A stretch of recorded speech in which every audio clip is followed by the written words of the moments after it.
भाई भौणी समस्ते केमिति अछ? भलरे अछ त? घरे रहिबा और सुस्थ रहिबा।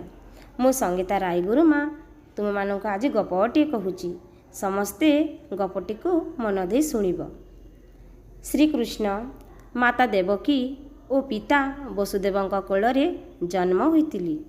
पिता वसुदेव कंस राजार भୟରେ गोपर राजा नंदଙ୍କ पाखरे पुओ छाड़ीदेली। नंद राजा और यशोदा माँ तांकु बहुत आदर कले, सरलवणी खुआई बड़ कली। कृष्ण तांको भाई बलराम और गोपाल बालकंक मेलरे बहुत मजा करुथिली। गोपी माने नथिबा समय रे घरे पशि सांग मानक कांधरे बसी गोपुरम तैयारी करी सरलवणी काढ़ी खाऊथिली। गोपी माने क्षीर दही भार धरी जीवा समय रे टेका पकाई हांडी माठिया भांगी दही खाऊथिली। सरलवणी नहीं सांग मानक खाइबाकू देउथिली। गाई मानक सह खेलुथिली। बाछरी मानकू दौड़ी खोली छाड़ी देउथिली। से माने क्षीर सबू पी जाउथिले। कृष्ण ये दुष्टामी सबू गोपी माने माँ यशोदा आगरे कहूथिली। अभियोग करुथिले सिना श्रीकृष्ण को टिकिए न देखिले गोपी माने पागली परी खोजुथिली। श्रीकृष्ण सह मिसी गोपवासी गिरी गोवर्धनकर पूजा कली। इंद्रଙ୍କ पूजा बंद करदेले।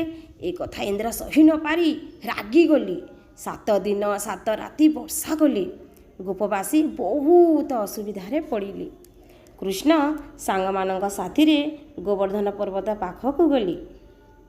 कृष्ण काणी आंगुली रे पर्वत को उठाइले।